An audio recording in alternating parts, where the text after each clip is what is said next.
नमस्कार साथियों, आप सभी का बहुत बहुत स्वागत है आपके अपने ऑनलाइन इंस्टीट्यूट निशांत ज्ञान के यूट्यूब प्लेटफॉर्म पर। मैं नितिन उपाध्याय आप सभी का स्वागत करता हूं, अभिनंदन करता हूं आज के अपनी इस वीडियो पर। मित्रों, आप सभी लोग जानते हैं कि हम मनोविज्ञान के दो तीन चैप्टर आपको पढ़ाने का प्रयास मतलब कि पढ़ा रहे हैं बेहतर तरीके से। आपने देखा कि मैंने जो है बुद्धि के सिद्धांत को समाप्त किया। बुद्धि के सिद्धांत को समाप्त करने के बाद बुद्धि क्या होता है, बुद्धिमापन क्या होता है, अर्थात बुद्धि के पूरे चैप्टर को हमने समाप्त करने का पूरी तरीके से प्रयास किया। लेकिन हो सकता है कुछ एक पॉइंट उसमें छूट गए हों जिसे हम आगे धीरे धीरे कवर करते जाएंगे। आज एक छोटा सा वीडियो आपके लिए जो है बुद्धि का ही सिद्धांत है। ये इनका नाम है हार्वर्ड गार्डनर का बहुबुद्धि सिद्धांत। कुछ बच्चों ने हमसे कहा कि भैया बहुबुद्धि का सिद्धांत आपने हार्वर्ड गार्डनर का नहीं पढ़ाया, आपने और सभी सिद्धांत पढ़ा दिया। एक कारक सिद्धांत, द्विकारक सिद्धांत, त्रिखंड सिद्धांत, त्रिविमीय सिद्धांत, आपने सभी सिद्धांत पढ़ाए, लेकिन बहुबुद्धि का सिद्धांत आपने नहीं पढ़ाया। तो मैंने कहा कि बहुबुद्धि का सिद्धांत मैंने इस वजह से नहीं पढ़ाया क्योंकि आपको एक अलग से वीडियो उस पर देना था मुझे, क्योंकि हार्वर्ड गार्डनर का बहुबुद्धि का सिद्धांत निश्चित रूप से आप 2011 से लेकर के 2020 तक 2021 तक जितने भी टीईटी के एग्जाम हुए हैं आप देख लीजिए, कम से कम 7-8 क्वेश्चन यहां से आए हैं। और आशा की जाती है कि अगर बुद्धि के सिद्धांत से क्वेश्चन आएगा तो या तो एक कारक, द्विकारक, त्रिकारक सिद्धांत पूछेगा, या तो हार्वर्ड गार्डनर के बहुबुद्धि सिद्धांत से क्वेश्चन पूछेगा। ठीक है, तो चलिए ज्यादा बातें न करते हुए सीधे के सीधे टॉपिक पर आते हैं। मित्रों, हार्वर्ड गार्डनर, ठीक है, हार्वर्ड गार्डनर का जो बहुबुद्धि सिद्धांत है, इन्होंने क्या बताया। आप सभी लोग जानते हैं बुद्धि क्या होती है। बुद्धि जो है अमूर्त है, इमेजिनेशन को ही हम बुद्धि बोल देते हैं, अमूर्त संप्रत्यय ही बुद्धि है। ठीक है, चलिए इन्होंने बताया, मैंने यहां पर लिखा है, इन्होंने बताया कि बुद्धि का कोई तत्व नहीं होता है। इन्होंने यही बताया थांडाइक के अनुसार। थांडाइक जैसे बोले थे कि बुद्धि में एक कारक नहीं होता है बल्कि असंख्य कारक हो सकते हैं। इन्होंने बताया कारक ओरक से नहीं मतलब है, बुद्धि में कोई एक तत्व होता ही नहीं है, बुद्धि में अनेक तत्व होते हैं। ठीक है, बुद्धि में कितने तत्व होते हैं? अनेक तत्व होते हैं, बुद्धि के अनेक तत्व होते हैं। कैसे? जैसे कि कोई खिलाड़ी है, वो खेल रहा है, उसके पास अलग बुद्धि है। कोई नर्तक है, वो नाच रहा है, उसके पास अलग बुद्धि है। कोई दार्शनिक है, वो मतलब कि दार्शनिक है, अपना दर्शन शास्त्र में अपना विचार मग्न है, वो अलग चीज है। कोई प्रवचन करता है, प्रवचन दे रहा है, उसकी अलग चीज है। बुद्धि का कोई एक तत्व होता ही नहीं है। इन्होंने बताया कि अनेक तत्व होते हैं। तत्व और कारक में अंतर समझ लीजिएगा। थांडाइक ने कारक बताया था, बुद्धि में असंख्य कारक होते हैं। इन्होंने बताया कि बुद्धि में कोई एक तत्व नहीं होता है, बुद्धि में असंख्य तत्व होते हैं। तत्व कारक अंतर समझिएगा, छोटा सा पॉइंट बना के आपको फंसा सकते हैं। ठीक है, इनका जो सिद्धांत है मित्रों, इन्होंने अपना जो सिद्धांत दिया 1983 में दिया, अभी बहुत दिन नहीं हुआ। 1983 आप सभी लोग जानते हैं, 1983 का दौर इंदिरा गांधी जी का दौर था। तो 1983 ईस्वी में बहुबुद्धि का सिद्धांत इन्होंने दिया था, बहुत ज़्यादा दिन नहीं हुए हैं। मैंने इंदिरा गांधी जी का नाम लिया तो आप कुछ अलग न मत लीजिएगा। 1984 में उनकी डेथ हुई थी, हत्या हुई थी, आप सभी लोग जानते हैं। तो इन्होंने 1983 में ही बहुबुद्धि का सिद्धांत दिया था।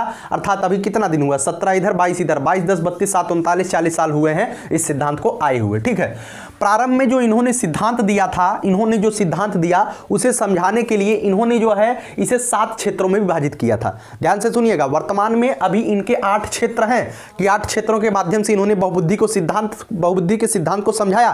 लेकिन जब 1983 में इनका सिद्धांत आता है उस समय मात्र 7 क्षेत्र थे। लेकिन 1998 में इनमें एक क्षेत्र और बढ़ाया गया और 1998 में 8 क्षेत्र हो गए। लेकिन वर्तमान के समय में 2000 में इसमें 9 क्षेत्रों में विभाजित किया गया।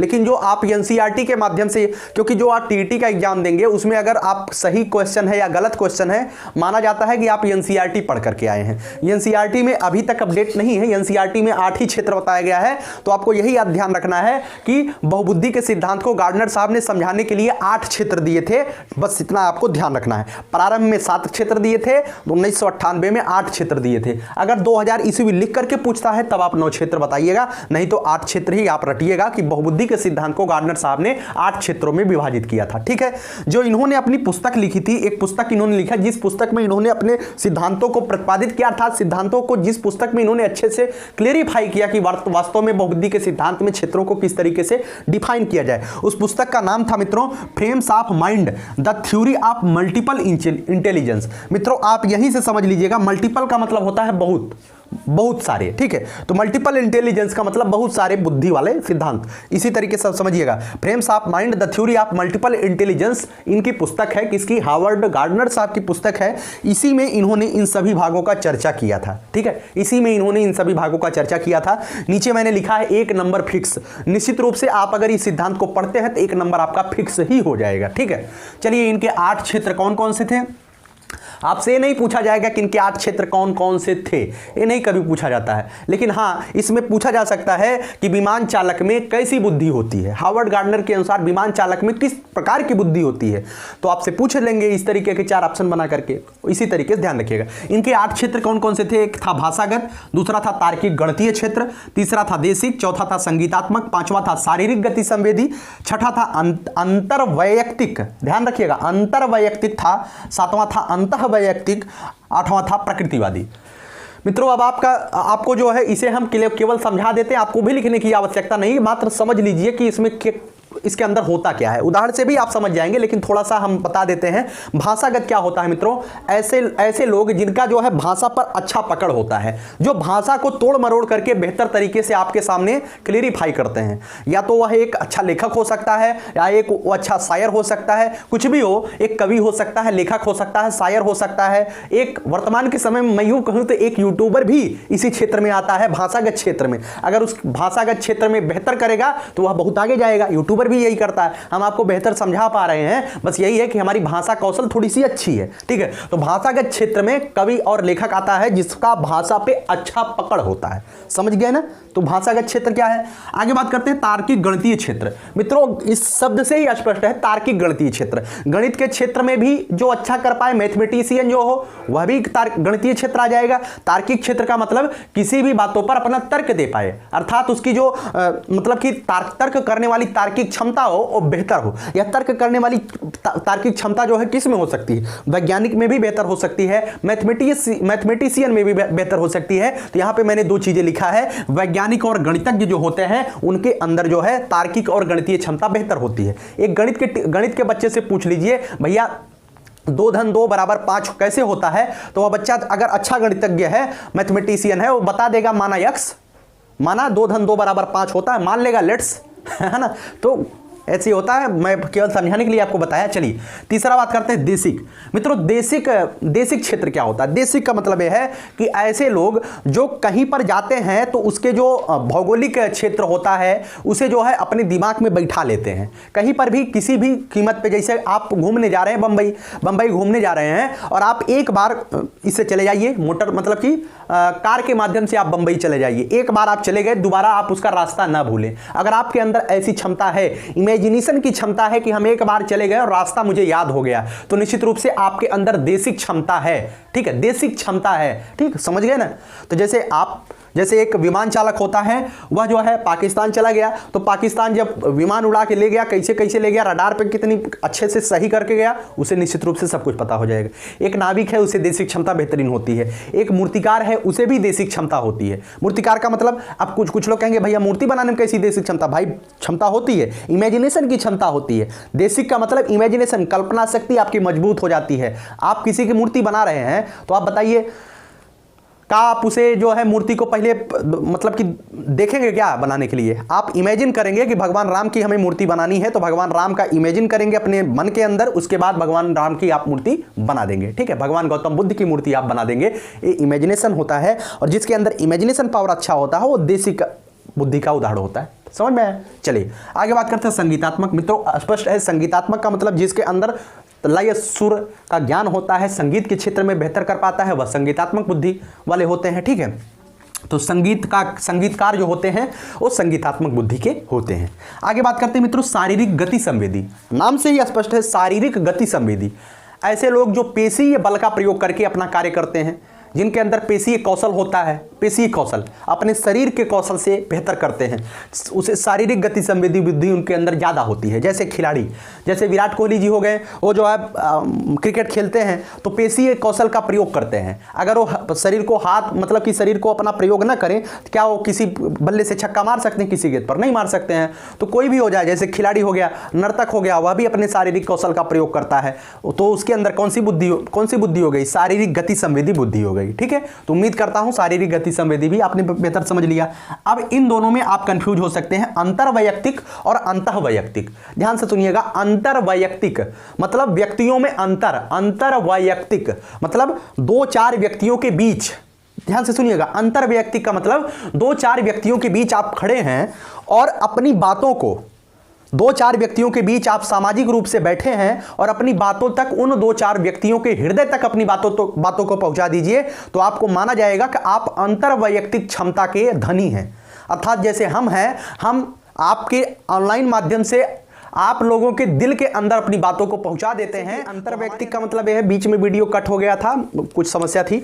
अंतर्वैयक्तिक का मतलब यह है कि जैसे कि कोई व्यक्ति आपसे नाराज है, लेकिन वह आता है और आपसे इतना बेहतर तरीके से बात कर देता है कि आप उसकी बात मान जाते हैं। मतलब आप उस व्यक्ति से नाराज हैं और वह व्यक्ति आता है, आपसे इतना बेहतर बात कर देता है, इतना लंबा चौड़ा वादा फेंक के चला जाता है कि आप खुश हो जाते हैं और उस व्यक्ति के बात का समर्थन हमेशा करने लगते हैं। अगर कहा जाए कि उस व्यक्ति के अंदर जो आपको मनाने के लिए आया, उसके अंदर कौन सी क्षमता है, तो अंतर्वैयक्तिक बुद्धि की क्षमता ज़्यादा है। ठीक है, तो जैसे इसमें किसकी किसकी होती है, जैसे नेताजी हो गए, उनकी क्षमता बहुत ज़्यादा होती है अंतर्वैयक्तिक। 4 लोगों के बीच में आते हैं, बड़ा बड़ा फेंक देते हैं। नेताजी लोग जो होते हैं बड़ा बड़ा मारते हैं, तो आप उनसे कितनों भी नाराज रहिए, आप उस समय जो है उनसे प्रभावित जरूर हो जाएंगे। कोई परामर्शदाता है, आपको परामर्श दे रहा है, तो निश्चित रूप से उसके अंदर अंतर्वैयक्तिक है, तभी आपको परामर्श दे पा रहा है। आगे बात करेंगे, जितने भी मनोवैज्ञानिक होते हैं सभी लोग अंतर्वैयक्तिक होते हैं। अपने किसी सिद्धांत को बताते हैं, मतलब कि किसी पर शोध करते हैं, उसके बाद उस सिद्धांत को पब्लिक करते हैं, लोग उस सिद्धांत को मान जाते हैं क्योंकि उनके अंदर अंतर्वैयक्तिक क्षमता होती है। इतने बेहतर तरीके से उस सिद्धांत को बताए रहेंगे, आपको मानना ही पड़ेगा। आपके सामने कोई तर्क किंतु परंतु वाला रहेगा ही नहीं, तो आपको मानना पड़ेगा। ठीक है, तो ये होती है अंतर्वैयक्तिक। अगर बात की जाए वहीं अंतःवैयक्तिक की, अंतः का मतलब होता है स्वयं, अपने अंदर। जो व्यक्ति अपने अंदर की भावनाओं को सोचता है, उसके बाद सोचता है, पहले अपने अंदर सोचेगा, उसके बाद अपने मतलब कि बाहर आएगा। समझ गए ना, अंतःवैयक्तिक का मतलब खुद के अंदर सोचना, अंतर्वैयक्तिक का मतलब 4 लोगों के बीच में सोचना, 4 लोगों के बीच में सोचना। अंतःवैयक्तिक का मतलब खुद अपने अंदर सोचना। जो अपने अंदर सोच करके अच्छी अच्छी बातों को अपने मुख से प्रस्फुटित करते हैं, वो होते हैं अंतःवैयक्तिक। समझ में आ गया ना। तो अंतःवैयक्तिक का मतलब इसमें किसी दूसरे व्यक्ति से कोई मतलब नहीं होगा, खुद ही सोचना है, खुद ही करना है, किसी दूसरे व्यक्ति से हमारा कोई लेना देना नहीं होता है। जैसे एक दार्शनिक हो गए, वो जो है स्वयं से अपने अंदर सोचेंगे, अपने प्रभु किसी का भी ध्यान करेंगे, अपने अंदर ध्यान करेंगे, उसके बाद उनका किसी से मतलब नहीं रहेगा। ठीक है, तो दार्शनिक होते हैं ऐसे।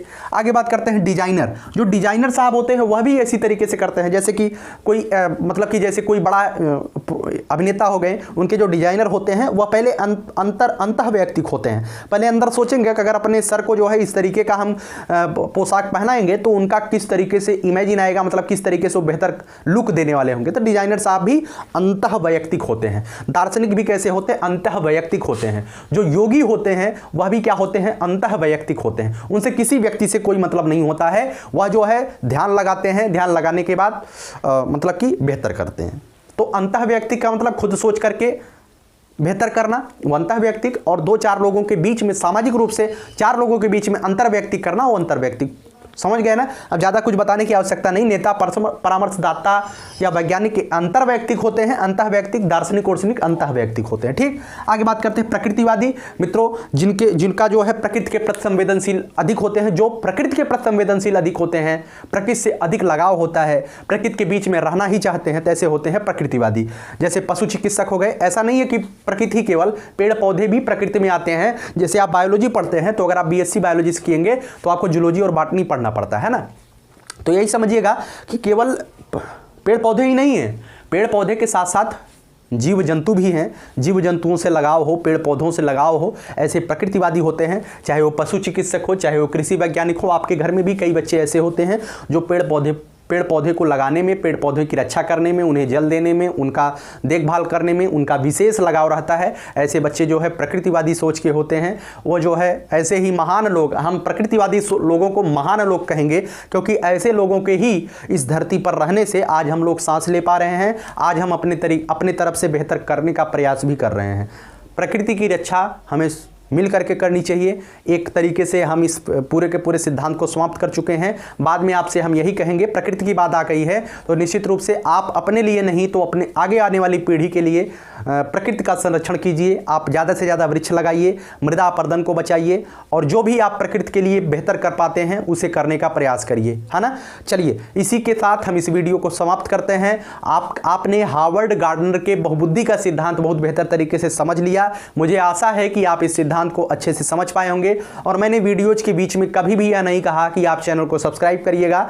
अगर हाँ आपको लगता है कि निशांत ज्ञान आपके लिए बेहतर कर पा रहा है तो चैनल को सब्सक्राइब भी कर लीजिएगा और अपने दोस्तों तक आप इसे शेयर भी कर सकते हैं। और शेयर अपने दोस्तों तक कैसे करना है, आप फेसबुक, ट्विटर, इंस्टाग्राम चलाते हैं तो आप वहाँ पे अगर हमारी फोटोज लगा देते हैं, हमारी थंबनेल लगा देते हैं या वीडियो का कोई लिंक लगा देते हैं तो सोचेंगे कि आप चैनल के लिए, परिवार के लिए बेहतर कर पा रहे हैं। ठीक है, चलिए करेंगे तो बहुत बहुत आभारी रहूँगा, नहीं करेंगे तब भी यह मेरा कर्तव्य है। मैं अपने कर्तव्य पथ पर लगातार बढ़ता रहूँगा।